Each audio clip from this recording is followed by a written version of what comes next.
আসসালামু আলাইকুম। আমি প্রথমে পাকা আমগুলোকে কিউব করে নিয়েছি।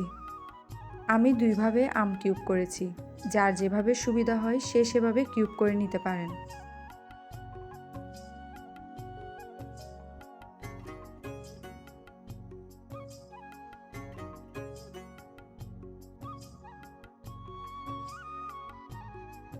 এখন চিনি দিব।